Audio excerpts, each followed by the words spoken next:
নেত্রকোনা বড় railway station বাংলাদেশের ময়মনসিংহ বিভাগের নেত্রকোনা জেলার সদর উপজেলায় অবস্থিত একটি প্রধান রেলওয়ে স্টেশন।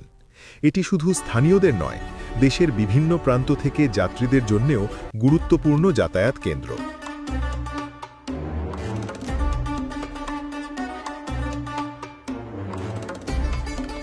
স্টেশনে বর্তমানে চলাচল করছে কয়েকটি গুরুত্বপূর্ণ ট্রেন: হাওড় এক্সপ্রেস, মোহনগঞ্জ এক্সপ্রেস, মহুয়া commutator, local train.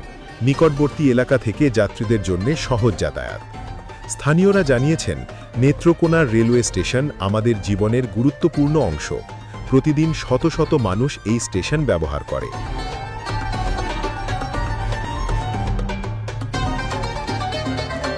Netrokona railway station শুধুমাত্র যাত্রীর সুবিধা নয়, বরং স্থানীয় অর্থনীতি ও ব্যবসায়িক কর্মকাণ্ডকেও শক্তিশালী করছে।